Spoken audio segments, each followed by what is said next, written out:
السلام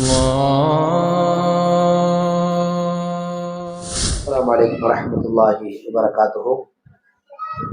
إن الحمد لله نحمده ونستعينه ونستغفره ونؤمن به ونتوكل عليه ونعوذ بالله من شرور أنفسنا ومن سيئات أعمالنا من يهده الله فلا مضل له ومن يضلل فلا هادي له. أشهد أن لا إله إلا الله وحده لا شريك له وأشهد أن محمدا عبده ورسوله أما بعد. فأعوذ بالله من الشيطان الرجيم. بسم الله الرحمن الرحيم. يا أيها الناس اتقوا ربكم الذي خلقكم من نفس واحدة وخلق منها زوجها وبث منهما رجالا كثيرا ونساء واتقوا الله الذي تساءلون به والأرحام إن الله كان عليكم رقيبا. கண்ணியத்திற்குரிய எல்லாம் வல்ல அல்லாஹ்வின் நல்லடியார்களே, அல்லாஹ்வுடைய மகத்தான பேரருளால் வாரந்தோறும் நடைபெறுகின்ற இந்த மார்க்க நிகழ்வில் நாம் எல்லாம் பங்கு பெற்று அல்லாஹ் ரப்புல் ஆலமீன் அவனுடைய தூய்மையான இந்த மார்க்கத்தை அதனுடைய அழகான வடிவிலே தெரிந்து கொள்ளக்கூடிய வாய்ப்பை நமக்கெல்லாம் ரப்புல் ஆலமீன் தந்திருக்கின்றார். இந்த வாரம் மஸ்ஜிதுகளுடைய மாண்புகள் என்கிற ஒரு தலைப்பில இறையில்லங்கள் பற்றியான சில தகவல்களை நினைவுபடுத்திக் கொள்ள விரும்புகின்றேன். பொதுவாக இந்த பள்ளிவாசல்கள் என்பது முஸ்லிம்களுக்கு இன்றியமையாத ஒரு அம்சமாக இருக்கின்றது, ஒரு இடமாக இருக்கின்றது. அல்லாஹ் ரப்புல் ஆலமீன் அல் குர்ஆனிலே அலா இன்ன லில்லாஹ் வ அன்னல் மஸாஜித லில்லாஹ், பள்ளிவாசல்கள் அனைத்துமே லில்லாஹி அல்லாஹுக்கு உரியவைகள், ஃபலா ததுஉ மஅல்லாஹி அஹதா என்று அல்லாஹ்வுடன் வேறு யாரையும் அழைக்காதீர்கள் என்று ரப்புல் ஆலமீன் குறிப்பிடுகின்றான். அல்லாஹ் ரப்புல் ஆலமீன் இந்த பள்ளிவாசல்களை முஸ்லிம்களுடைய ஒரு சந்திப்பு இடமாக ரப்புல் ஆலமீன் ஆக்கியிருக்கின்றார். ஒரு சகோதரத்துவத்தை, சமாதானத்தை, அன்பை, இவைகளையெல்லாம் இந்த மக்களுக்கு மத்தியில பகிரக்கூடிய ஒரு இடமாகவும் வளர்க்கக்கூடிய ஒரு இடமாகவும் இந்த பள்ளிவாசல்கள் இருக்கின்றன. பொதுவாக இன்றைக்கு முஸ்லிம்களை ஏதாவது நோகடிக்க வேண்டும் என்று விரும்பக்கூடியவர்கள் அல்லது அரசு ரீதியாக இன்றைக்கு பள்ளிவாசல்கள் மீது மிகப்பெரிய ஒரு பிரச்சனைகளை கிளப்பக்கூடிய ஒரு சூழலை நாம் பார்த்து வருகின்றோம். குறிப்பாக சமீபத்தில பாபர் மசூதி அதனுடைய இடிப்பு தினத்தை எல்லாம் தாண்டி நாம என்ன செய்கிறோம், இன்றைக்கு நிற்கின்றோம். டிசம்பர் 6 என்று சொல்லும் பொழுது நிறைய பேருக்கு மத்தியில, முஸ்லிம்களுக்கு மத்தியில, இந்தியாவில இந்த டிசம்பர் 6 அப்படிங்கிறது ஒரு கருப்பு தினமாக, இன்றைக்கு ஒரு கசப்பு தினமாக, மக்களுக்கு மத்தியில ஒரு கசப்பு தினமாக மாறி நிற்கின்றது. குறிப்பாக இஸ்லாமியர்களுடைய உள்ளங்களிலும் இந்தியாவில ஒற்றுமையை ஏற்படுத்த வேண்டும் என்று நினைக்கின்ற மக்களுக்கு மத்தியிலும். என்ன காரணம் அப்படின்னா, 1992 இந்த பாபர் மசூதியை இடித்ததுதான் காரணம். பள்ளிவாசல்களை இடிக்கக்கூடிய ஒரு விஷயம் இன்றைக்கு தொடர்ந்து கடைசியை இப்போ தற்சமயம் கடந்த வாரத்தில உள்ள ஒரு தீர்ப்பு இந்தியாவில நீங்க 1991 போட்ட ஒரு சட்டத்தை நீங்கள் அமல்படுத்தி எந்த பள்ளிவாசல்களையும் நீங்க என்ன செய்யக்கூடாது, இனிமே 1947க்கு முன்னாடி உள்ள எந்த பள்ளிவாசல்களையும் நீங்க என்ன செய்யக்கூடாது, நாங்க இதனுடைய சந்தேகத்தன்மை இருக்கின்றது இந்த பள்ளிவாசல்ல, இப்படின்லாம் எந்த ஒரு ஆய்வையும் எந்த ஒரு நீதிமன்றமும் நீங்க கொடுக்க கூடாது, எதுக்கும் பரிந்துரை செய்யக்கூடாது அப்படின்னு ஒரு சட்டம் போட்டு ஓரளவுக்கு ஒரு தற்காலிகமான ஒரு தீர்வை சொல்லி இருக்கிறாங்க. பிரச்சனை என்னன்னா, 1991 ஒரு சட்டம் இருக்கிறது. அந்த சட்டம் இந்தியாவில 1947க்கு முன்னால் வழிபாட்டு தலங்கள் என்னவாக இருந்துச்சோ அப்படியே இருக்கணும் அப்படிங்கிறது அந்த சட்டம். பள்ளிவாசலா இருந்தா பள்ளிவாசல், கோயிலா இருந்தா கோயில், சர்ச்சா இருந்தா சர்ச்சு. எப்போ முன்னாடி? 1947க்கு முன்னாடி. இதுதான் 1991 போட்ட சட்டம். சரிங்களா? அதே நேரத்துல இந்த பாபர் மசூதியுடைய இடிப்பு இருக்குல்ல, அதனுடைய நீதிபதிகளுடைய கூற்றுகள்லாம் நீங்க கவனிச்சுக்கணும். ஒரு 5 நீதிபதிகள் சேர்ந்துதான் நீங்க பாபர் மசூதியுடைய இடத்துல, இடிக்கப்பட்ட அந்த இடத்துல, பாபர் மஸ்ஜித் இடிக்கப்பட்ட அந்த இடத்துல நீங்க என்ன செய்யலாம், கோயில் கட்டி கொள்ளலாம் என்று இந்த ஒரு சட்டத்தை நீதி கொடுக்குறாங்கல்ல, அந்த நீதிபதிகள் கூறிய அந்த கூற்றிலே கூட என்ன சொல்லுகிறார்கள் என்றால், இங்கு ராமர் கோயில் இருந்தது என்பதற்கு எந்த ஆதாரமும் கிடையாது. அதே மாதிரி அதை இடித்து விட்டு தான் பாபர் மசூதி கட்டினார் என்பதற்கும் எந்த ஆதாரமும் கிடையாது. அந்த பாபர் மசூதியில் இருந்த பாபர் மசூதியில் சிலையை கொண்டு போய் வைத்தார்களே, அது சட்டப்படி குற்றம். அதற்காக மக்கள் அங்கு அசம்பிளி ஆனார்களே, அது சட்டப்படி குற்றம். பாபர் மசூதியை இடித்தார்களே, அது சட்டப்படி குற்றம். என்றாலும் பெரும்பான்மையான மக்கள் அங்கு கோயில் இருந்ததாக நம்புகிறார்கள் என்பதால் கோயில் கட்டுங்கள் என்றுதான் அது தீர்ப்பு இருக்கு. நான் சொல்றது உங்களுக்கு விளங்குதா? ரொம்ப ஆக்ரோஷமாகவோ அல்லது ஒரு பொது மீட்டிங்ல உள்ள விஷயம் இல்லை, பொதுவா இந்தியாவில் உள்ள ஒரு விஷயத்த ஒரு சிம்பிளா நம்ம புரிஞ்சுக்கணுங்கிறதுக்காண்டி சொல்றேன். பெரும்பான்மை மக்கள் நம்புகிறார்கள் என்பதால், அது எந்த பெரும்பான்மை என்பது இரண்டாவது விஷயம். அந்த பெரும்பான்மை மக்கள் யார் நம்புகிறார்கள் என்பது இரண்டாவது விஷயம். ஆனால் பாபர் மசூதியுடைய இடிப்புல வந்த தீர்ப்பில உள்ள கூற்றத்தான் நான் சொல்றேன். வீடியோ ஒளிப்பதிவாக இருக்கிறது, யூடியூப்ல கூட இதை போடுவாங்க, நீங்க பரப்பக்கூடியவங்க பரப்ப கூட செய்வாங்க, அதெல்லாம் பிரச்சனையே கிடையாது. ஏன்னா அந்த ஜட்ஜ்மெண்ட்னு ஒண்ணு இருக்கும்ல, அதுல உள்ள விஷயம்தான் இது. இன்ஷா அல்லாஹ் இன்றைக்கு இல்லைனாலும் என்றைக்காவது ஒரு நாள் ஒரு ரோஷமுள்ள, ஒரு உண்மையுள்ள, ஒரு நேர்மையுள்ள, ஒரு திராணியுள்ள உண்மையான ஒருவர் வராமல் போக மாட்டார், அல்லாஹ் அனுப்பாமல் இருக்க மாட்டான். அப்ப இந்த பாபர் மசூதி இடிக்கப்பட்ட இடத்திலே இது போன்ற ஒரு கட்டிடங்கள் இருக்கின்றதே, இதற்கு நீதிபதிகள் சொன்ன கூற்றுக்கள் என்ன என்பதை அலசக்கூடிய ஒருவனை அல்லாஹ் கண்டிப்பாக அனுப்பத்தான் செய்வான். இதுவெல்லாம் இரண்டாவது விஷயம். அன்றைக்கு உண்மை என்ன செய்யும், வெளிப்படும். வரலாறு இதுக்கு என்ன செய்யும், கண்டிப்பாக நாம் வாழுகிற காலத்திலேயே நடக்கட்டும், நம்ம துவா செய்யறோம் இன்ஷா அல்லாஹ். ஆனால் இதுக்கு பிறகு என்ன நடக்குது, நிறைய பிரச்சனைகள். நானவாபின்னு ஒரு பள்ளிவாசல், ஈத்கான்னு ஒரு பள்ளிவாசல், இப்போ ஜமா மஸ்ஜித்னு உத்தரப்பிரதேசத்துல ஒரு பள்ளிவாசல், இப்படி அடுத்தடுத்து இன்னும் சொல்ல போறது அவங்களுடைய சதிகள்ல, அந்த RSS சங்க பரிவாரர்களுடைய சதிகள்ல இன்னும் நிறைய பள்ளிவாசல்கள் என்ன செய்யப்பட்டிருக்கிறது, கோயில்களாகத்தான் முன்னாடி இருந்துச்சு என்று பொய்யான எந்த விதமான ஆதாரமும் இல்லாமல் சொல்லப்படுகிறது.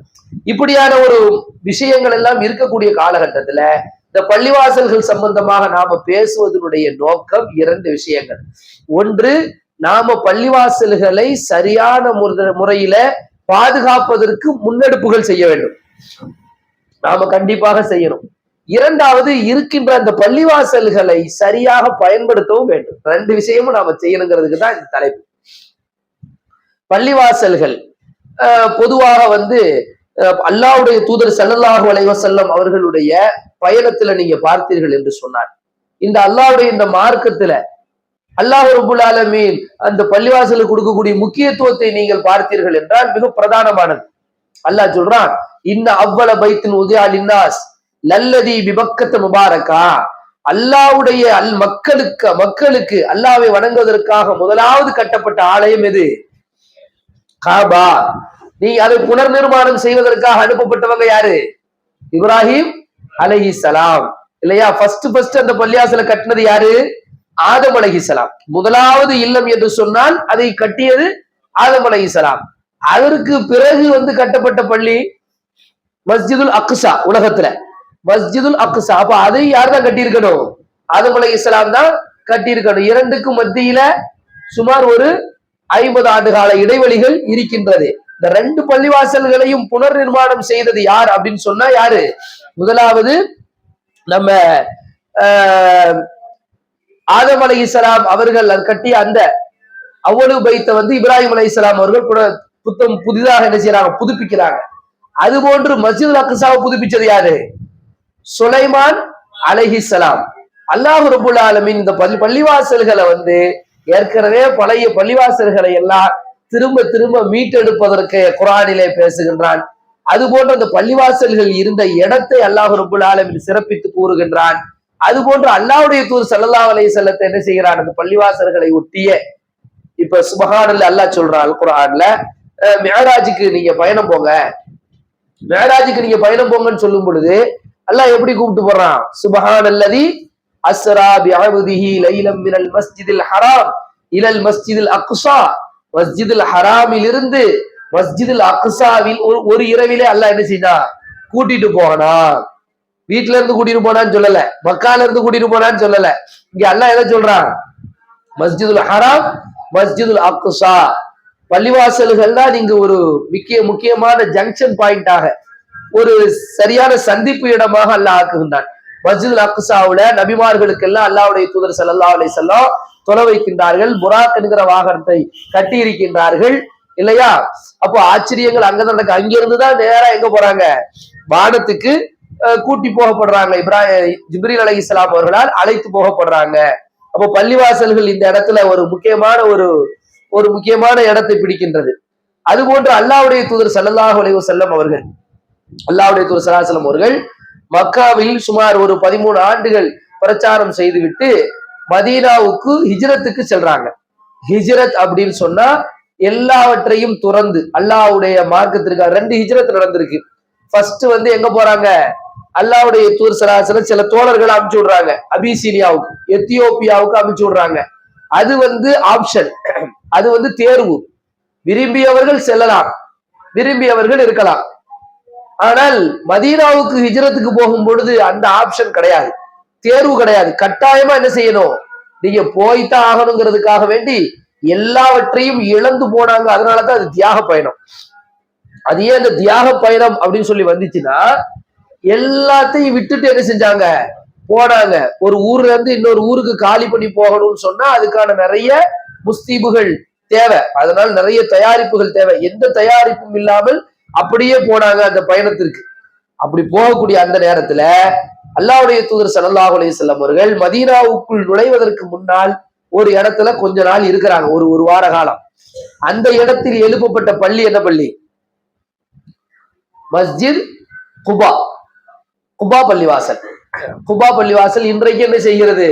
அங்க இருக்கிறத நீங்க என்ன செய்யலாம், பார்க்கலாம். மதீனாவுக்கு போறவங்க குபா பள்ளிவாசலுக்கு ஸல்லல்லாஹு, அதுக்கு அப்புறம் ரசூல் ஸல்லல்லாஹு அலைஹி வஸல்லம் மதீனாவுக்கு போய் அங்க போய் சாம்ராஜ்யங்கள்லாம் உருவான பிறகு அங்க திரும்ப என்ன செய்வாங்க? வாரத்துக்கு ஒரு தடவை இந்த சனிக்கிழமை வாக்குல குபா பள்ளிவாசலுக்கு வருவாங்க.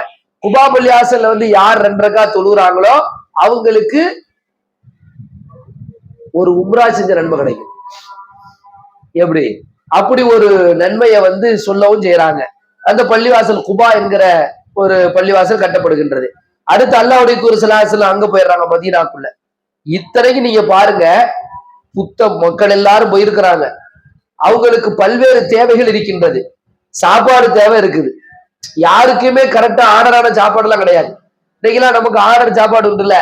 இப்ப என்ன சந்திச்சா என்ன கேட்போம்? சாப்பிட்டியான்னு கேட்போம், அப்படிதானே? இப்ப இசால சந்திச்சனா சாப்பிட்டியான்னு கேட்போம், லொகர்ல சந்திச்சனா சாப்பிட்டியான்னு கேட்போம், காலை 11 மணிக்கு சந்திச்சனா சாப்பிட்டியான்னு கேட்போம். அப்படின்னா எல்லாம் சாப்பிடுற நேரம். காலையில ஒரு சாப்பாடு, மதியம் ஒரு சாப்பாடு, இரவு ஒரு சாப்பாடு, ஆர்டராக போயிட்டே இருக்கு நமக்கு. 3 வேளை 3 வேளையா 4 வேளையா 3 வேளை சாப்பாடு கரெக்டா என்ன செய்யும்? ஆர்டராக போய்கொண்டே இருக்கும். அவங்களுக்கு ஆர்டரே கிடையாது, இருந்தா சாப்பிடுவாங்க. அதனாலதான் அல்லாஹ்வுடைய தூதர் ஸல்லல்லாஹு அலைஹி வஸல்லம் வீட்டுல 1 மாத காலம்லாம் அடுப்பு எரியாம இருந்திருக்கு. அடுப்பு எரியாமலா இருந்ததுக்கு காரணம் அதுதான். சரிங்களா? நிறைய சஹாபாக்கள் சாப்பாடு இல்லாம இருந்திருக்காங்க. யுத்தங்கள்லாம் செய்யும் பொழுது வயிற்றில கல்லை கட்டி கொண்டிருந்திருக்கிறாங்க. கல்லு சில கற்கள், குறிப்பிட்ட சில கல்லை வச்சு இருக்க கட்டினா வயிறு குளிந்துரும், அந்த கூடாது. அப்படியெல்லாம் அதுவும் ஆரம்ப காலகட்டம். இதெல்லாம் மதீனாவில் வாழ்ந்து கொள்ளக்கூடிய காலகட்டம். ஆரம்ப காலகட்டத்துல திடீரென்று மக்காவிலிருந்து ஒரு பெரிய கும்பல் எங்க போயிருக்கிறாங்க? மதீனாவுக்கு போயிருக்கிறாங்க. இருக்கிற இடம் சரியாக இல்லை, உண்ண உணவுகள் கிடையாது, உடுத்த உடைகள்ல பிரச்சனை இருக்கிறது. எல்லா பிரச்சனைகளும் இருக்கக்கூடிய காலகட்டத்தில் அல்லாஹ்வுடைய தூதர் ஸல்லல்லாஹு அலைஹி வஸல்லம் அவர்கள் எடுத்துக்கொண்ட பிரச்சனை என்ன தெரியுமா? பள்ளிவாசல் தான். ஃபர்ஸ்ட் என்ன செய்யணும்? பள்ளிவாசலை கட்டணும். ஒரு ஒட்டகத்துல போறாங்க, அந்த ஒட்டகம் எங்க அமர்கிறதோ அங்கதான் அல்லாஹ் ரப்புல் ஆலமீனுடைய இருப்பிடத்தை வச்சிருக்கிறான்னு சொல்லும் பொழுது அபு அய்யூப் அல் அன்சாரி ரலியல்லாஹு அன்ஹு அவருடைய வீட்டுக்கிட்ட தான் அமருது. அங்கதான் ரசூல் ஸல்லல்லாஹு அலைஹி வஸல்லம் அவர்கள் என்ன செய்யறாங்க? அந்த வீட்டுலதான் தங்கி இருக்கிறாங்க. அதுக்கப்புறமா ஒட்டகம் அமர்ந்த ஒரு இடம் யாருடைய இடம்னு விசாரிக்கும் பொழுது அது 2 அனாதை சிறுவர்களுடைய இடம் என்று வருகிறது. பள்ளிவாசலை கட்டணும் எவ்வளவு முக்கியம். ஒரு முஸ்லிமுடைய வாழ்க்கையில. இன்றைக்கு நாம இன்னைக்கு பெண்கள் பயானுக்கு திரளாக வருகின்றோம். இங்கு சில அறிவிப்புகள் விடப்படுகின்றது. எங்களுக்கு இந்த தேவைகள் இருக்கிறது என்று சொன்ன உடனேயே வாரி வாரி கொடுக்கக்கூடிய அந்த எண்ணம் ஏன் வருது? அல்லாஹ்வுடைய பள்ளிவாசல்கள், அல்லாஹ்வுடைய இந்த மதரசாக்கள், மதரசா பணிகள், நட்பணிகள், இவைகளுக்கு நம்மால் ஆன வரைக்கும் ஒருவருக்கு ஒருவர் உதவ வேண்டும் என்கிற எண்ணம் தான். இப்ப பள்ளிவாசல் சொன்னா எவ்வளவு நம்ம கஷ்டப்படுவோம், எவ்வளவு ஆசைப்படுவோம். இருக்கிறவங்க கொடுப்போம், இல்லாதவங்க என்ன செய்வோம், வேலை கை சேதப்படுவோம். ஆஹா, நம்மள்ட்ட இருந்தா இன்னும் கொடுக்குவோம் அப்படின்னு சொல்லி ஆசைப்படுவோம். எதுக்கு இதை நான் சொல்றேன்னா, எந்த பள்ளிவாசலும் அபகரிக்கவே முடியாது இஸ்லாமிய அடிப்படையில். எந்த பள்ளிவாசலும் அபகரிக்கப்பட்ட இடத்துல மார்க்கத்துல அனுமதி இருக்கா? ஒரு ஜான் இடத்தை நம்மளால அபகரிக்கிறதுக்கு மார்க்கம் கூடுமா? மார்க்கம் நமக்கு அனுமதிக்குதா? பள்ளிவாசல் தானே கட்டுற, நீ பாட்டுக்கு ரோட்ல கட்டுன்னு சொல்ல முடியுமா பள்ளிவாசல? அப்படி இருந்திருந்தால் அல்லாஹ்வுடைய தூதர் ஸல்லல்லாஹு அலைஹி வஸல்லம் ஒட்டுமொத்த மதீனத்து மக்களும், மதீனத்து ஈமான்தாரிகளும் எங்களுடைய இடத்தை எடுத்துக்கொள்ளுங்கள் என்று சொன்னார்கள். எங்க வீட்டை பயன்படுத்திங்க, எங்க வீட்டு விருந்தாளி எங்கள்கிட்ட வாங்கன்னு சொல்லும் போது கூட அல்லாஹ்வுடைய தூதர் ஸல்லல்லாஹு அலைஹி வஸல்லம் அவர்கள் நினைத்திருந்தால் அது அனாதை இடம் தான். அப்படியா, 2 பசங்களுடைய இடமா, சரி அவங்கள்ட்ட சொல்லிருங்கப்பா, அல்லாஹ்வுடைய தூதர் இங்க பள்ளிவாசல் கட்டுறாங்கன்னு சொல்லிருக்கலாமா இல்லையா? யாராவது எதிர்ப்பு தெரிவிச்சிருப்பாங்களா? யாருக்கு? அல்லாஹ்வுடைய எதிர்ப்பு தெரிவிப்பாங்களா? ரசூலுல்லாஹ் அப்படி செய்யக்கூடாது அப்படி சொல்லியிருப்பாங்களா? அது அனாதை சிறுவர் அப்படிலாம் ஒன்னும் யாரும் பாடம் எடுக்க முடியாது. பாடம் எடுக்கிற கண்டிஷன் அவங்க இல்ல, அவங்க உயிரையே கொடுக்கக்கூடிய கண்டிஷன்ல இருக்காங்க. அல்லாஹ்வுடைய தூதர் ஸல்லல்லாஹு அலைஹி வஸல்லம் சொன்னால் தன்னுடைய உயிரை கொடுப்பதற்கு, உடைமைகளை கொடுப்பதற்கு, அனைத்தையும் இழப்பதற்கு தயாராக இருந்த ஒரு கூட்டம். இழப்பதற்கு தயாராக இருந்தேன்னு சொல்றோமா இல்லையா? அதையும் கொஞ்சம் மாத்திதான் சொல்லணும். இழந்த கூட்டம். அன்சாரிகள்னா என்ன அர்த்தம்? வரலாறுல மதீனா தோழர்களுக்கு அன்சாரிகள் என்று சொல்லப்படுகிறது, மக்கத்து தோழர்களுக்கு முஹாஜிர்கள் என்று சொல்லப்படுகிறது. முஹாஜிர்கள் என்றால் அனைத்தையும் இழந்து, வீட்டை இழந்து, வீடு வாசல்கள், சொந்தங்கள், உயிர் எல்லாத்தையும் இழந்து, எல்லாத்தையும் கடைகள், சொத்துக்களை எல்லாம் இழந்து அல்லாஹ்வுக்காக வேண்டி வந்தவர்களுக்கு பேர் என்னது? முஹாஜிர்கள் என்று சொல்லப்படுகிறது. அன்சாரிகள் என்றால் யாருக்கு சொல்லப்படுது? யாருக்கு சொல்லப்படுகிறது? இப்படி இழந்து ஒரு கூட்டம் வருது இல்ல, அவர்களை வரவேற்று அவர்கள் தங்களுடைய சொத்துக்களை பாதியா பிரிச்சு, அண்ணன் தம்பிக்கு கொடுக்கிறது இங்க பேசல. இங்க சொத்து யாருக்கு? இஸ்லாமிய சகோதரத்துவம், ரசூலுல்லாஹி ஸல்லல்லாஹு அலைஹி வஸல்லம் ஏற்படுத்திய சகோதரத்துவம். நீ இன்னாருக்கு சகோதரர், இன்னாருக்கு சகோதரர்னு ஒரு சகோதரத்துவத்தை ஏற்படுத்துறாங்க.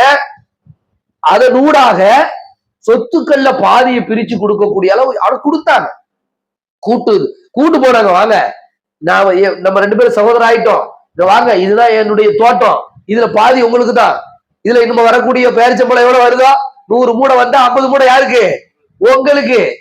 எனக்கு 50 சட்டை இருக்கா, 25 உங்களுக்கு, அப்படின்னு பிரிச்சு கொடுத்தாங்களே. அப்படிப்பட்ட அந்த கூட்டம் தான் முன்னாடி நிக்கிறாங்க. அந்த இடத்துல கூட அல்லாஹ்வுடைய தூதர் ஸல்லல்லாஹு அலைஹி வஸல்லம் அவர்கள் இந்த இடத்தை எல்லாம் பள்ளிவாசல கட்டுங்கன்னு சொல்லல. சொல்லிருக்கலாமா இல்லையா? இன்னைக்கு அசால்ட்டா போச்சு, அபகரிக்கிறாங்க. இது அங்க இருந்த இடம், இது இங்க இருந்த இடம், இதுல அது இருந்துச்சு, அதுல இது இருந்துச்சு எல்லாம் சொல்லக்கூடிய இந்த சால்ஜாப்பு வேலை எங்கள் நாயகம் எங்களுக்கு கற்றுத்தரவே இல்லை. எங்களுடைய மார்க்கம் எங்களுக்கு கற்றுத்தரவே இல்லை. அல்லாஹ்வுடைய இந்த மார்க்கம், அல்லாஹ்வுடைய பள்ளிவாசல் கட்டுவதாக இருந்தாலும் சொந்தமாக கையில் இருந்து நாங்கள் காசுக்களை போட்டு குருவி சேர்த்ததை போன்று அங்கு நின்று சேர்த்து அந்த இடத்தை நாங்கள் ரொக்கமாக வாங்கித்தான் வக்ஃப் செய்வோமே ஒழிய என்ன செய்ய மாட்டோம். யாரிடத்திலும் நாங்கள் எடுக்க அபகரிக்க வேண்டிய அவசியம் கிடையாது. இத அல்லாஹ்வுடைய தூதர் ஸல்லல்லாஹு அலைஹி வஸல்லம் இந்த சுன்னாடவுக்கு காட்டுதா இல்லையா? என்ன கேட்டாங்க ஸல்லல்லாஹு அலைஹி வஸல்லம்? யார் இடம்? 2 அனாதை சிறுவர்கள் இடம், கூப்பிடுங்க அவங்கள சொல்லி கிரயம் வாங்கித்தான் என்ன செய்யறாங்க, இந்த இடத்தை கிரயம் கொடுத்து வாங்கித்தான் இந்த இடத்தை பதிஞ்சுதான் மஸ்ஜிது நபவியை கட்டுகிறார்கள். அப்ப மஸ்ஜிது நபவியை கட்ட 2 விஷயங்கள் புரியணும். பள்ளிவாசல்கள் எவ்வளவு முக்கியமோ அந்த மாதிரி அந்த பள்ளிவாசல்கள் எப்படி உருவாக வேண்டும் என்பது முக்கியம். எண்ணமும் தூய்மையா இருக்க வேண்டும். அல்லாஹ் ரப்பல் ஆலமீன் அல் குர்ஆன்ல சில பள்ளிகளை பற்றி பேசும் பொழுது இது தக்வாவில் கட்டப்படவில்லை என்று சொல்கிறான். இந்த பள்ளியை யுஸ்ஸிஸால தக்வா என்று சொல்கிறான். மஸ்ஜித் குபாவை தக்வாவில் பள்ளிவாசலை கட்டும் போது சும்மா பள்ளியில பளிங்கு இருக்குதா, மார்பிள் இருக்குதா, கலர் கலரான லைட்டுகள் இருக்குதா, ரிப்பன் தொங்குதா, இதெல்லாம் இங்க பார்க்கப்படாது. கட்டப்படுபவர்களுடைய இஹ்லாஸ், கட்டப்படுபவர்களுடைய உள்ளம், அந்த உள்ளத்தின் தூய்மை, அதையும் இந்த மார்க்கம் பார்க்கும். அப்ப உள்ளம் அழுக்கா இருக்க கூடாது, பொருள் அழுக்கா இருக்க கூடாது, தூய்மையாக இருக்க வேண்டும். இது எல்லாம் சேர்ந்தாதான் பள்ளிவாசல் எங்க செய்யும்? செல்லவே செய்யும். ஒரு பள்ளி செல்லணும்னா. அப்படி என்றால் இன்றைக்கு இந்தியாவிலே இவர்கள் கிளப்பி கொண்டிருக்கக்கூடிய இஸ்லாத்தையும் தப்பா புரிஞ்சுக்கிட்டான். இஸ்லாத்தையும் தப்பா புரிஞ்சுக்கிட்டு இஸ்லாம்னா டெரரிசம்ங்கிறான், இஸ்லாம்னா தீவிரவாதம், இஸ்லாம்னா ரொம்ப கொடுமையான விஷயம் அப்படின்னு சொல்வதை போன்று பள்ளிவாசல்களும் பள்ளிவாசல் யாருடைய இடத்தையும் அபகரித்து கட்டவே முடியாது. அப்படி கட்டப்படுவதற்கு இஸ்லாம் ஒருபோதும் அங்கீகாரம் அளிக்கவே செய்யாது என்பதற்கு சரியான சான்று அல்லாஹ்வுடைய தூதர் ஸல்லல்லாஹு அலைஹி வஸல்லம் வாழ்க்கையில. அந்த மாதிரி இந்த பள்ளிவாசல்களோடு மக்களை ஸல்லல்லாஹு அலைஹி வஸல்லம் இணைக்கிறாங்க எல்லா வகையிலும். நம்முடைய உள்ளமே பாருங்க, அர்ஷுடைய நிழலை பற்றி நாம் பேசும் பொழுது கூட உங்களுக்கு நினைவுபடுத்தி இருந்தோம். ரஜுலுன் முஅல்லகுன் ஃபில் மசாஜித், ஃபில் மஸ்ஜித். ஒரு மனிதர் இருக்கிறார்னா அவருடைய உள்ளம் கல்பு பள்ளிவாசலோடு தொங்கிக்கிட்டே இருக்கணும். ஈமான்தாரியா இருந்தா, நம்ம வீட்டுக்காரங்க இருக்கிறாங்க, நம்ம பிள்ளை இருக்கிறான் அப்படின்னு சொன்னா அவன் எப்படி போயிட்டு இருக்கணும்? பள்ளிவாசலோடு அவனுடைய ஐக்கியம் இருந்துகிட்டே இருக்கணும். ஒரு நாள் பள்ளிவாசலுக்கு போகாம அவனுக்கு கழியவே கூடாது. அப்படி கழியாமல் இருந்தால் இறைவனுடைய திருப்தி கிடைக்கும், இறைவனுடைய நிழல் கிடைக்கும், அர்ஷுடைய நிழல் கிடைக்கும், நிம்மதியான வாழ்க்கை கிடைக்கும், மறுமையில் வெற்றி கிடைக்கும். இதெல்லாம் அவனுக்கு கிடைக்கணும்னு சொன்னா பள்ளிவாசலோடு அவன் நெருங்கிய தொடர்பு பெற்றவனாக இருக்க வேண்டும். இது மார்க்கம் சொல்லுகிறது எல்லா வகையிலும். இது சாதாரணமான விஷயம். ஒரு பள்ளிவாசலுடைய முன்னேற்றத்துல கவனம் இருக்க வேண்டும். ஒரு முஸ்லிமாக இருக்கக்கூடியவர்கள் பள்ளிவாசல்களுடைய, இன்றைக்கு பள்ளிவாசல்களை பற்றி ஒரு சர்ச்சைகள் வருகிறது என்றால் அதுல நாம என்னென்ன முயற்சிகள், என்னென்ன உதவிகள் செய்ய முடியும்? அல்லாஹ்வுடைய இந்த மார்க்கம், மஸ்ஜிதுகள் அனைத்தும் அல்லாஹ்வுக்குத்தான் சொந்தம் என்ற ஒரு நிலை. அது போன்று பள்ளிவாசல்கள்ல நடக்கக்கூடிய பணிகள்லையும் அவன் கல்வை கொண்டு சேர்க்கணும். எப்படி பள்ளிவாசல்ல வெள்ளை அடிக்கணும், பள்ளிவாசல்ல கழுவி விடணும், பள்ளிவாசல்ல கூட்டி பெருக்கணும், இதுல மட்டும் இல்ல தொடர்புகள். இது அல்லாமல் பள்ளிவாசல்களில் நடக்கக்கூடிய பணிகள், 5 வக்து தொழுகை மட்டும்தான் பள்ளிவாசலா? 5 வக்து ரசூல் ஸல்லல்லாஹு அலைஹி வஸல்லம் பள்ளிவாசல கொஞ்சம் கற்பனை பண்ணி பாருங்க. அவர்களுடைய அந்த மஸ்ஜிது நபவியில் இருந்துதான் லட்சக்கணக்கான சஹாபாக்கள் உருவானார்கள். எப்படி உருவானாங்க? எத்தனை வருஷம் மதீனாவுல அல்லாஹ்வுடைய தூதர் ஸல்லல்லாஹு அலைஹி வஸல்லம் அவர்கள் 10 வருஷம் தான் வாழ்ந்தாங்க. மஸ்ஜிது நபவி கட்டப்பட்டு அப்ப எத்தனை வருஷம்? 10 வருஷம் போன உடனே கட்டிட்டாங்க. அந்த மஸ்ஜிது நபவி அதனுடைய திண்ணைகளில் உருவானவர்கள் தான் லட்சக்கணக்கான சஹாபாக்கள். அப்போ ஒரு பள்ளிவாசல்களுடைய உருவாக்கம் இருக்க வேண்டும். இன்றைக்கு ஊரெல்லாம் பள்ளிவாசல்கள் இருப்பது முக்கியம் அல்ல, பள்ளிவாசல்கள் எல்லாம் எப்படி இருக்க வேண்டும் என்கிற அழகோடு இருக்க வேண்டும். அது ரொம்ப ரொம்ப முக்கியம். அதுலயும் நாம் என்ன செய்ய வேண்டும்? கவனம் செலுத்த வேண்டும், கேள்வி எழுப்ப வேண்டும், அதற்கு சிந்தனையை நீங்க தூண்டி விட வேண்டும். நம்முடைய பிள்ளைகளுக்கு இந்த தகவல்களை எல்லாம் எடுத்து சொல்ல வேண்டும். அது ரஜுல் மால்லக்குள்ள சிம்பிளான விஷயம். ரசூல் ஸல்லல்லாஹு அலைஹி வஸல்லம் ஒரு வார்த்தையில சொல்லிட்டாங்க, பள்ளிவாசல்களோடு தொடர்பு கொண்ட உள்ளம் என்று. அந்த பள்ளிவாசல்கள் எப்படி இருக்கணும், எப்படி இயங்கணும்? காலையில மதரசா, மக்தப் மதரசா, அது மாதிரி பெரும்பாலான பள்ளி இதோடு முடங்கிருது. காலையில மக்தப் மாசா எப்படி நடக்குது, எப்படி நடக்கல, சாயந்தரம். இன்றைக்கு அல்லாஹ்வுடைய கிருபையால ஓரளவுக்கு என்ன செய்யுது? புத்துணர்வாக நடந்து வருகின்றன. இன்னும் சிறப்பாக என்ன செய்யணும்? அங்கு பேசப்படுகின்ற பேச்சு, கடந்த ஒரு நிகழ்வில பேசும் பொழுது அதை நினைவுபடுத்தி இருந்தோம், டிசம்பர் 6ல. அது என்னன்னா, பள்ளிவாசல்கள்ல என்ன பேசப்படுகின்றது அப்படிங்கிற ஒரு முக்கியமான விஷயம் இருக்குல்ல. வாரம் பள்ளிவாசல்ல கட்டாயம் முஸ்லிம்கள் கூடியே ஆக வேண்டும். ஜும்மாவுக்கு ஜும்ஆ அப்படின்னு சொன்னா என்ன அர்த்தம்? சேருதல் தான் அர்த்தம். ஜும்ஆ அப்படின்னா என்ன அர்த்தம்? ஒன்று கூடுதல், ஒரு மாநாடுன்னு சொல்லலாம். எல்லோரும் சேரக்கூடிய அந்த ஜும்மாவில என்ன பிரசங்கம் நடக்கிறது? என்ன பிரசங்கம் நடக்கின்றது? பள்ளிவாசல்களிலே மக்களுக்கு மத்தியில் சகோதரத்துவத்தை அங்கு பேசப்படுகின்றது. முதலாவதாக ஒட்டுமொத்த மனிதர்கள், அவன் பணக்காரன், அவன் ஏழை, அவன் அரசன், அவன் ஆண்டி, அவன் யாராக இருந்தாலும் படைத்த இறைவனுக்கு அஞ்சி நடந்து கொள் என்கின்ற பிரசங்கம் ஒவ்வொரு வாரமும் இந்த மனிதர்களுக்கு பள்ளிவாசலுடைய மேடைகளில் சொல்லித்தரப்படுகிறது. சாதாரணமான பிரசங்கமா? யா அய்யுஹன்னாஸ், மக்களே, இத்தகூ ரப்பக்கும் அல்லதி ஹலகக்கும். அல்லாஹ் சொல்றார், இத்தகூ ரப்பக்கும் அல்லதி ஹலகக்கும் மின் நஃப்ஸின் வாஹிதா. ஓர் ஆணிலிருந்து ஓர் உயிரிலிருந்து உங்களை படைத்தானே, அந்த ஓர் உயிரிலிருந்து அதனுடைய துணையை படைத்தானே, அந்த ஒரு இறைவனை நீ அஞ்சிக்கொள் மனிதா. மனிதர்களே, நீ யாராக வேண்டுமானாலும் இன்றைக்கு நீ இருக்கலாம். செல்வந்தனாக இருக்கலாம், செல்வம் இல்லாதவனாக இருக்கலாம், செல்வாக்கு மிக்கவனாக இருக்கலாம், ஒன்றும் இல்லாதவனாக இருக்கலாம். யாராக நீ இருந்தாலும் படைத்த இறைவனுக்கு முன்னால் நீ ஒரு அடிமை. இறைவனை நீ அஞ்சிக்கொள், நேர்மையான சொல்லை நீ சொல், நல்ல வழிகளை நீ தேடிக்கொள், நல்ல அமல்களை நீ செய்து கொள். இதான சொல்லப்படுது. பள்ளிவாசல்கள் என்ன சொல்லுது? இந்தியாவுல என்ன பள்ளிவாசல்களை இடிக்க, பள்ளிவாசல்கள் மீது காழ்ப்புணர்வு கொண்ட ஒரு காவி கும்பல் சுத்தி கொண்டு இருக்கின்றன. அப்ப நீதிமன்றங்கள் எல்லாம் இதை கவனத்தில் கொள்ள வேண்டும். நீதியை பேசுகிறது பள்ளி. நீதின்னு சொன்னா நீதியை பள்ளி பேசுற மாதிரி பேச முடியுமா? முஹம்மது ஸல்லல்லாஹு அலைஹி வஸல்லம் அவர்கள் சொன்ன நீதம், எனது மகள் ஃபாத்திமா திருடி இருந்தாலும் கரத்தை வெட்டுவேன். அந்த நீதம் பேசப்படுகின்ற இல்லமாக பள்ளிவாசல்கள் இருக்கின்றது. மனிதர்களுக்கு மத்தியில எந்த விதமான கலரும் இல்லாமல், தேச பாகுபாடு, நிறப்பாகுபாடு, சாதி பாகுபாடு, இது எதுவுமே இல்லாமல் அனைவர்களும் சமம். இதை பார்க்க சொல்லுதா இல்லையா? ஒரே ஒரு வசனங்க ஒவ்வொரு குத்துபாவிலும் ஒவ்வொரு பிரசங்கத்திலும் நல்ல ஆணித்தரமாக புரிந்து கொள்ள வேண்டும். ஆணித்தரமாக புரிந்து கொள்ள ஒவ்வொரு பிரசங்கத்திலும் நபிகள் நாயகம் ஸல்லல்லாஹு அலைஹி வஸல்லம் பயன்படுத்திய ஒரு குர்ஆனுடைய வசனம், யா அய்யுஹன் நாஸ். மனப்பாடமா இருக்கா? சொல்லுங்க பாப்போம். யா அய்யுஹன் நாஸ் இத்தகு ரப்பக்குமுல்லதி خلقكم من نفس واحدة وخلق منها زوجها وبث منهما رجالا كثيرا ونساء واتقوا الله الذي تساءلون به والأرحام إن الله كان عليكم رقيبا. எப்படிப்பட்ட வரிகள் இது, எப்படிப்பட்ட வசனங்கள் இவை! என்ன சொல்கிறதுங்க? 5 விஷயங்க. ஒட்டுமொத்த மனித சமுதாயத்துக்கும் நெற்றி பொட்டை தெரிப்பதை போன்று சொல்கிறது.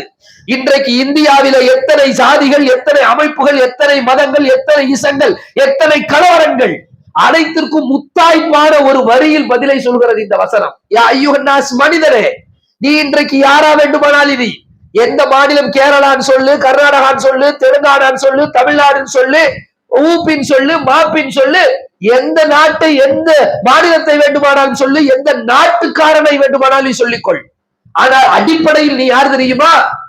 ஓர் தாய் மக்கள், ஒரு தாய் மக்கள். நீங்கள் எல்லோரும் உங்க அப்பன் என்று எடுத்துக்கொண்டால் ஒரே அப்பன் தான், ஆதம் தான். இந்த செய்தியை பள்ளிவாசல்கள் திரும்ப திரும்ப திரும்ப திரும்ப திரும்ப திரும்ப இந்த மனிதர்களுக்கு சொல்லிக் கொண்டிருக்கின்றனவே. இந்த இறை இல்லங்கள் இந்தியாவுக்கு எவ்வளவு அவசியம். இதுல கொண்டு போய் கை வைக்கிறீல, அடி மண்டியில கை வைக்கிறீல. ஒவ்வொருத்தரும் சொல்லுது பள்ளி, திரும்ப திரும்ப சொல்லுது. இந்த வரிகள் சொல்லாத, இந்த வசனங்கள் சொல்லாத ஜும்மாக்கள் உண்டா? அப்போ ஒவ்வொரு வாரமும் இந்த மனிதர்களுக்கு மத்தியில், சகோதரர்களுக்கு மத்தியில் இந்துக்கள், கிறிஸ்தவர்கள், மதங்களை ஏற்றுக்கொள்ளாதவர்கள், கடவுள் மறுப்பாளர்கள், அனைத்து மக்களையும் உட்கார வைத்து பள்ளி சொல்லக்கூடிய செய்தி, மனிதா, நீ ஒரு ஆத்மாவிலிருந்து வந்தவன் தான். அந்த ஒரு ஆத்மாவில் இருந்து அவருடைய துணை வந்தது. அதிலிருந்து தான் பல்கி பெருகினீர்கள். அந்த வரி சொல்றது, யா அய்யுஹன் நாஸ் இத்தகு ரப்பக்குமுல்லதி خلقكم من نفس واحدة. من نفس واحدة ஒரு உயிர் வருத்தம். உங்களை இறைவன் படைத்தான் மின் நஃப்ஸி வாஹிதா, ஒரு உயிரிலிருந்து. وخلق منها زوجها, அந்த நஃப்ஸ்ல இருந்து ஜௌஜ படைச்சான். ஜௌஜ்னா யாரு? மனைவி. وبث منهما, அவ்விருவரில் இருந்து ரிஜாலன் கசீரா, நிறைய ஆண்கள், வனிசா, நிறைய பெண்கள். அப்போ ஒரு உயிர் தானே. உனக்கு அப்பன், எனக்கு அப்பன், உனக்கு அம்மா, எனக்கு அம்மா, நாம் எல்லோரும் வந்தது அந்த இருவரில் இருந்து தானே. அந்த இருவரில் ஒருவர், அந்த ஒருவரில் இருந்து தானே. அந்த ஒருவரை படைத்தது அந்த ஒருவன் தானே. அப்ப நாம் எல்லோரும் ஒன்றுதானே என்கிற தத்துவத்தை தானே பள்ளிவாசல்கள் சொல்லுது. என்ன சொல்லுது பள்ளிவாசல்? என்ன அவசியம்? அப்ப இந்த தத்துவம் பிடிக்காதவனுக்கு பள்ளி பிடிக்கல. பள்ளியை உடைக்கிற நினைக்கிற, எதை உடைக்கிற, இந்த தத்துவத்தை உடைக்க நினைக்கிற இல்லை. இஸ்லாம் வளர்ந்து விட்டால் சகோதரத்துவம் வளர்ந்து விடும். இஸ்லாம் வளர்ந்து விட்டால் அமைதி பிறந்து விடும். இஸ்லாம் வளர்ந்து விட்டால் நிம்மதி பெருகிவிடும். இஸ்லாம் வளர்ந்து விட்டால் லோக்கல் அரசியல் செய்யவே முடியாது என்று எண்ணக்கூடியவர்களால் ஊழல் எல்லாம். அப்ப அழகா சொல்லுது இந்த மார்க்கம், நீங்க ஒரு ஆத்மாவிலிருந்து படைக்கப்பட்டவர்கள் தான். உபஸ்மினுகுமா ரிஜாலன் கசீரா ஒலிசா. அடுத்து சொல்லுது. ஃபர்ஸ்ட் நீங்க எல்லாரும் ஆண் பெண் சமத்துவத்தை இஸ்லாம் சொல்லுது. என்னெல்லாம் பேசு பாருங்க. ஒரு வசனம் தான் பிரிச்சு பார்த்தீர்கள் என்றால், முதலாவதாக உங்கள் எல்லோருக்கும் தகப்பன் ஒன்று, இரண்டாவதாக தகப்பனிலிருந்து தான் தாய். தகப்பன் கண்ணியமானவர். ஆண் இனம் கண்ணியம் என்று சொன்னால் பெண்ணினமும் கண்ணியத்திற்குரியது தான். பெண்ணினியம் கண்ணியமற்றவள் என்று சொன்னால் ஆணினம் அங்கிருந்து வந்ததானே, ஆணும் கண்ணியமற்றவர் ஆகியோர். ரெண்டு பேரையும் சமத்துவத்தை பேசுது. அடுத்து அவர்களிருந்து பெருகியவர்கள் தான் மற்றவர்கள் என்று அனைவரும் சமம் என்கிற தத்துவத்தை சொல்லுதா இல்லையா? இது அல்லாஹ் சொல்லி என்ன சொல்றான்? வத்தகுல்லாஹ் அல்லதி தஸாஅலூன பிஹி வல் அர்ஹாம். அல்லாஹ்வை அஞ்சு கொள்ளுங்கள், உறவுகளை நீங்கள் அஞ்சு கொள்ளுங்கள். உறவுகள் நீங்க யார சொல்லுது? இஸ்லாம். எல்லாரும் உறவு, எல்லாரும் உறவு, எல்லோரும் அண்ணன் தம்பி, எல்லோரும் மாமன் மச்சான். மனிதர்களாக பிறந்து விட்ட அனைவர்களுக்குள்ளேயும் சகோதரத்துவம் தான் இருக்கிறது. அனைவர்கள் அவ்வளவு பேர் யாரு? ஒரே ஆள்ல இருந்து வந்தவங்க. இன்னல்லாஹ கான அலைக்கும் ரகீபா. இந்த வசனத்தினுடைய முடிவுல அல்லாஹ் சொல்றான், நிச்சயமா அல்லாஹ் இருக்கிறானே உங்கள் அனைவர்களையும் கண்காணித்துக் கொண்டிருக்கிறான்னா என்ன அர்த்தம்? இன்னைக்கு இந்த உலகத்துல என்ன வேணாலும் நீ செஞ்சுக்கோ, நீதம்னு சொல்லி அல்லது நல்லதுன்னு சொல்லி அல்லது பொய்ன்னு என்ன வேணாலும் அக்கிரமம் பண்ணிக்க. உங்ககிட்ட அவங்ககிட்ட அரசாங்கம் இருக்கும், செல்வம் இருக்கும், செல்வாக்கு இருக்கும், மக்களுக்கு என்ன வேணாலும் செஞ்சுக்கோ. ஆனால் கண்காணிக்கிற என்ன செய்யறான்? கண்காணித்துக் கொண்டிருக்கிறான். அந்த வசனமே முடியும். அப்ப இந்த வசனங்கள் பிரதானமாக பேசப்படுகின்ற இடம் பள்ளிவாசல்கள் தானே. பள்ளிவாசல்கள் என்பதற்கு பாருங்க, இந்த இந்தியாவுக்கு இன்றியமையாத ஒன்று. சிறப்பான பள்ளி. அதான் ஸல்லல்லாஹு அலைஹி வஸல்லம் உருவாக்குறாங்க சகோதரத்துவத்தை, சமத்துவத்தை, அன்பை, பண்பை. அந்த பள்ளிவாசல்கள் அல்லாஹ்வுடைய தூதர் ஸல்லல்லாஹு அலைஹி வஸல்லம் உருவாக்குன அந்த பள்ளிகளுடைய சஃப்ல நீங்க பாருங்க. அல்லாஹ்வுடைய தூதர் யாரு? எந்த கூட்டம், எந்த குடும்பம்? குறைஷி குடும்பம் இல்லையா, அரபு குடும்பம் இல்லை, செக்கச்சவேர் என்று இருப்பார்கள். அப்படிதானே? பக்கத்துல யாரு பாங்கு சொல்லிட்டு இருக்கா? பிலால். யாரு அவரு? பிலால். கண்ணன் கரேர் என்று உதடுகள் எல்லாம் தொங்கி போன, வீங்கி போன யாரு? பிலால். எத்தியோப்பியா, ஹபஷா பிலால் இருக்கிறார். அங்கு அந்த பக்கம் பார்த்தனா பாரசீகத்திலிருந்து வந்த சல்மான் இருக்கின்றார். பாரசீகத்திலிருந்து வந்த சல்மான் ஒரு பக்கம் இருக்கிறார். இன்னொரு பக்கம் பாத்தீங்கன்னா ரோம்ல இருந்து வந்த சுஹைப் இருக்கிறார்.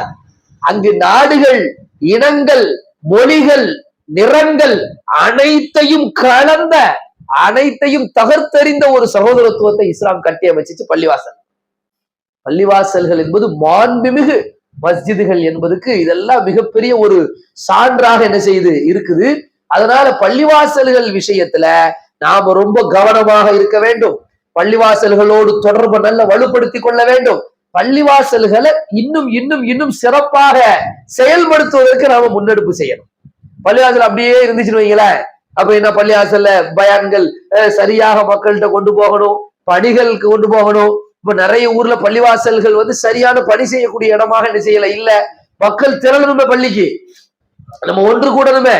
ஒவ்வொரு பக்கத்துலயும் போய் சலாசலம்லாம் பள்ளிவாசலுக்கு போயிட்டு தேடுவாங்க, அவர் ஏன் வரல, இவங்க ஏன் வரல, அவங்க போய் கூட்டுவாங்க அப்படிலாம் சொல்லுவாங்க. அலிரலி எல்லாரும் காணோம், அவங்க ஏன் வரல, அவங்கள போய் கூட்டுவாங்க, இவங்க ஏன் வரல.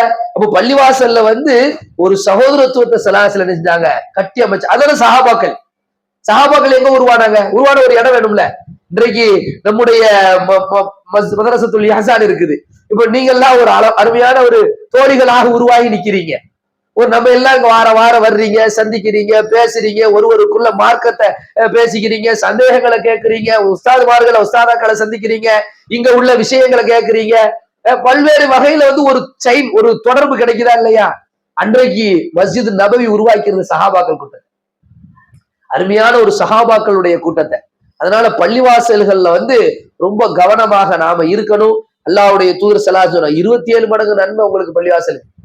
ஒரு இடத்துக்கு போறதுனால வீட்டுல மட்டும் ஒது செஞ்சுட்டு, வீட்டுல ஒளி செஞ்சுட்டு விறுவிறுன்னு பள்ளிவாசலுக்கு நடந்து போனீங்கன்னா ஒரு எட்டுக்கு என்னெல்லாம் நடக்குது. ஒரு ஸ்டெப் எடுத்து வச்சா ஒரு நன்மை எழுதப்படுது, ஒரு தீமை அளிக்கப்படுது, ஒரு அந்தஸ்து கூட்டப்படுது, ஒரு கிரேடு கூட்டப்படுது. கிரேடுனா பாத்தீங்கன்னா எல்லா காரும் போகும். சைரன் வச்ச காருக்கு ஒரு மரியாதை இருக்கும்ல, சைரன் வச்ச காரு கிரேடு. எல்லாரும் நடந்து போவாங்க, நம்ம மட்டும் மண்ணில சைரன் வச்சுட்டு போற மாதிரி முக்கியமான விஐபி வராரு அப்படி. அது எப்போ எங்க போறதா? பள்ளிவாசலுக்கு போறாங்க. ஒழு செஞ்சுட்டு வரணும், ஒது செஞ்சுட்டு நடந்து வரணும். ஒழு செஞ்சுட்டு விறுவிறு நடந்து போனா அப்போ ஒரு 50 எட்டு எடுத்து வச்சா என்ன நடக்கும்னு பாருங்க. என்னெல்லாமோ நடக்கும்.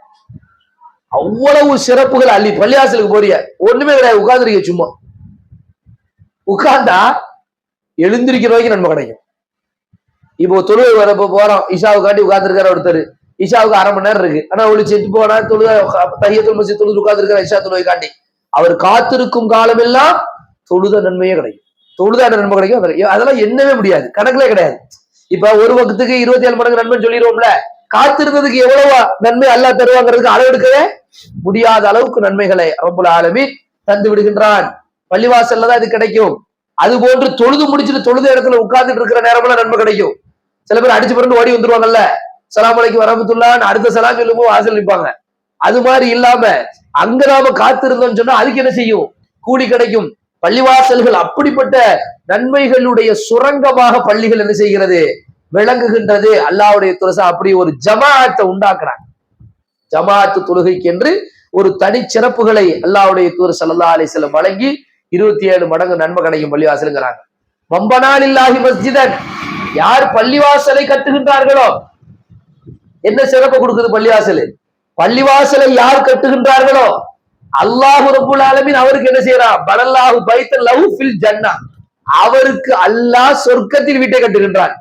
அப்படின்னா என்ன அர்த்தம், இந்த உலகத்துல அவர் வேர்வை சிந்தி அவருடைய அறிவை செலுத்தி அவர் சம்பாதிப்பார, அந்த காசை கொண்டு போய் எது கொடுக்கிறாரு, பள்ளிவாசலுக்கு கொடுக்கிறாரு. அப்படித்தானே? அல்லது அடுத்த ஒரு இடத்துல பள்ளிவாசல் கட்டுறதுக்கா? அதுக்கு கிடையவே கிடையாது. விளங்குதா இல்லையா? அடுத்தவருடைய இடத்துல கையை வச்சா அல்லாஹ் அதுக்கான பனிஷ்மெண்ட் எந்த அளவு வச்சிருக்கிறான். பள்ளிவாசல்கள் என்பது பியூராக சுத்தமாக இருக்க வேண்டும் என்பதுல ரொம்ப கவனமா இந்த மார்க்கம் என்ன செய்கின்றது, இருக்கின்றது. அதனால பள்ளிவாசல்கள் விஷயத்துல நாம புரிந்து கொள்ள வேண்டிய முதலாவது அம்சம் என்னவென்றால், பள்ளிவாசல் நம்ம ஜமாத்து பள்ளிவாசல் இருக்கா, அதை பத்தி நம்ம கவலைப்படணும். அப்பப்ப துவாலாம் செய்யணும். நம்ம துவாவில் என்ன இருக்கணும், நம்முடைய பள்ளிவாசல்கள்ல பணிகள் நல்லா இருக்கணும், பள்ளிவாசல்கள்ல தாவா பணிகள் இருக்கணும், தொப்புள் கொடி உறவுகளுக்கு பள்ளிவாசல்கள்ல குர்ஆன் பரிசுகள் எல்லாம் கொடுக்கணுங்க. குர்ஆன் பரிசுகள் எல்லாம் கொடுக்கணுமா இல்லையா? தொப்பு பள்ளிவாசல்கள் இருக்குன்னா அதன் பக்கமே கவனம், அங்கே ஒரு ஸ்டாலை தூக்கி போடணும். ஆனா புதுமண பள்ளிவாசல் இருக்குன்னா வாசல் ஒரு ஸ்டால் இருக்கணும். யாருனாலும் எப்பனாலும் நினைச்சுக்கலாம், இங்க புத்தகங்களை வாங்கிக்கலாம், ரசூலுல்லாஹ் பத்தி தெரிஞ்சுக்கலாம், அல்லாஹ் பத்தி தெரிஞ்சுக்கலாம், மார்க்கத்தை பத்தி தெரிஞ்சுக்கலாம், குர்ஆனை பத்தி தெரிஞ்சுக்கலாம். அப்படி ஒரு ஆப்ஷன் வைக்கணும் பள்ளிவாசல்கள்ல. அப்படி வச்சா மக்கள் என்ன செய்வாங்க, புழக்கத்துக்கு வருவாங்க. தடையே கிடையாது. ஜும்மாவுல யாராவது உட்காருன்னு சொன்னா அந்த தடை இருக்குதா? எந்த தடையுமே கிடையாது. ஒரு ஒரு அம்மா உட்கார்றாங்க பள்ளிவாசல்ல உட்கார்றாங்கன்னு சொன்னா ஏதாவது தடை இருக்கா? லட்சுமி அம்மான்னு ஒரு அம்மா உட்கார்றாங்கிறாங்க, ஏதாவது தடை இருக்குதா? ஒரு குப்புசாமின்னு ஒருத்தர் நான் உட்கார்றேன்னு நினைக்கிறாரு, போஸ்பாண்டின்னு ஒருத்தர் பள்ளிவாசல்ல கொஞ்ச நேரம் அவங்க உட்காரட்டுமா கேட்கட்டுமான்னு கேட்கிறாரு, மார்க்கம் தடுக்குமா? ஒன்னும் உட்காருமோ, உட்கார்ந்து கேட்டு போங்க, காலை கழிட்டு வாங்க, சுத்தமா இருக்கணும், அவ்வளவுதான். சுத்தமா இருந்தா அல்லாஹ் உட்கார்ந்துட்டு கேட்டுட்டு போங்கன்னு சொல்லிடும் மார்க்கம். அப்போ இப்படி மார்க்கம் என்ன செய்கின்றது, பல்வேறு விஷயங்கள்ல மக்கள்கிட்ட நல்ல விஷயங்கள் பரவ வேண்டும் என்பதற்கான ஒரு முக்கியமான இடமாக பள்ளிவாசல்கள் இருக்கின்றது. அது போன்று பள்ளிவாசல்கள் வீணான பேச்சுக்கள் பேசக்கூடாது, வியாபாரத்தை பத்தி பேசக்கூடாது, காணாம போன பொருளை தேடக்கூடாது. அப்படிதானே? காணாம போச்சுன்னு வைக்கிற பள்ளிவாசல்ல அங்க இருக்கு பாப்பா பாத்திமா ஐசா அப்படி இல்ல பரபரப்பெல்லாம் பள்ளிவாசல் ஆக்கிடவே கூடாது. அப்படி ஆக்குனா என்ன சொல்லணுமா, சராசரி சொல்லியிருக்காங்க தெரியுமா? பள்ளிவாசல்ல யாராவது இப்படி பரபரப்பா தேடுறாங்கன்னு வைங்களேன், அந்த பொருள் உனக்கு கிடைக்கவே வேண்டாம் அப்படின்னு சொல்லணுமா. ஏன்னா பள்ளிவாசல்கள் ஒவ்வொரு மனிதர்களும் அவர்களுடைய உள்ள கிடக்கைகளை அல்லாஹ்விடத்திலே ஒப்படைக்கக்கூடிய இடம். ஒவ்வொரு ஆள் சஜிதாவில் இருந்துட்டியா, அல்லாஹ் என்னுடைய வாழ்க்கையில் இது போன்ற பிரச்சனைகளில் நான் இருக்கின்றேன், என்னை சரி செய்து விடு என்று ரப்பிடத்திலே பேசிக் கொண்டிருப்பார்கள். சில பேர் கையேந்தி கொண்டு ரப்பிடத்திலே பேசிக் கொண்டிருப்பார்கள். சில பேர் தொழுகைகளிலே உருக்கமாக நின்று கொண்டிருப்பார்கள். அந்த இடத்திலே எந்த விதமான அசுத்தத்திற்கோ, எந்த விதமான இடையூறுகளுக்கோ, எந்த விதமான வேறு எந்த விஷயத்திற்கும் பள்ளிவாசல்களில் இடமே கிடையாது. காணாமல் பொருளா அங்கு பகிரங்கமாக தேடுவதற்கு அனுமதி இல்லை, வர்த்தகமா அங்கு பேசுவதற்கு அனுமதி இல்லை, அசுத்தமான விஷயங்களா அங்கு அறவே அனுமதி கிடையாது. கூச்சல்கள், குழப்பங்கள், சண்டைகள், சச்சரவுகள் எதற்கும் அந்த பள்ளிகளில் அனுமதியே இல்லை என்று பள்ளிவாசல்கள் புனிதங்களாக அல்லாஹ்வுடைய தூதர் ஸல்லல்லாஹு அலைஹி வஸல்லம் அவர்கள் சொல்கிறார்கள், இந்த உலகத்திலேயே அல்லாஹ்வுக்கு மிகவும் பிடித்தமான இடம் அது பள்ளிவாசல் என்று. பள்ளிவாசல் என்பது, மஸ்ஜிதுகள் என்பது நம்முடைய மனதில மிகப்பெரிய மாண்புக்குரியவைகளாக என்றும் இருக்க வேண்டும் என்று இந்த மார்க்கம் சொல்கிறது. பள்ளிவாசல்களோடு சரியான தொடர்பை நாம் மேற்கொள்வோம். நம்முடைய வீட்டார்களிடத்தில அதை நாம் கண்டிப்பாக எடுத்து சொல்வோம். இன்னும் நம்ம ஜமாஅத் பள்ளிவாசல்கள், மஹல்லா ஜமாஅத் பள்ளிவாசல்களுக்கு எந்த அளவுக்கு நாம் முக்கியத்துவம் கொடுத்து சரிபடுத்த வேண்டுமோ, பள்ளிகளில் அல்லாஹ்வுடைய தூதர் ஸல்லல்லாஹு அலைஹி வஸல்லம் அவர்களுடைய பள்ளிகளில் என்னென்ன செயல்பாடுகள் எல்லாம் நடக்க வேண்டும் என்று ரசூல் ஸல்லல்லாஹு அலைஹி வஸல்லம் நிர்ணயித்தார்களோ, நடத்தி காட்டினார்களோ, இதுவெல்லாம் சுன்னாக்களாக இருந்ததோ, அது போன்ற பள்ளிவாசல்கள் நம்முடைய ஊர்களிலும் உள்ள பள்ளிவாசல்கள் செயல்பூர்வமாக செயல் தடம் பதிக்கக்கூடிய இடமாக அந்த பள்ளிவாசல்கள் அமையும். அல்லாஹ்ட்ட துஆ செய்வோம். ஆகிரு தாவானா அல்ஹம்துலில்லாஹி ரப்பில் ஆலமீன். அஸ்ஸலாமு அலைக்கும் வரஹ்மத்துல்லாஹி வபரகாத்துஹு.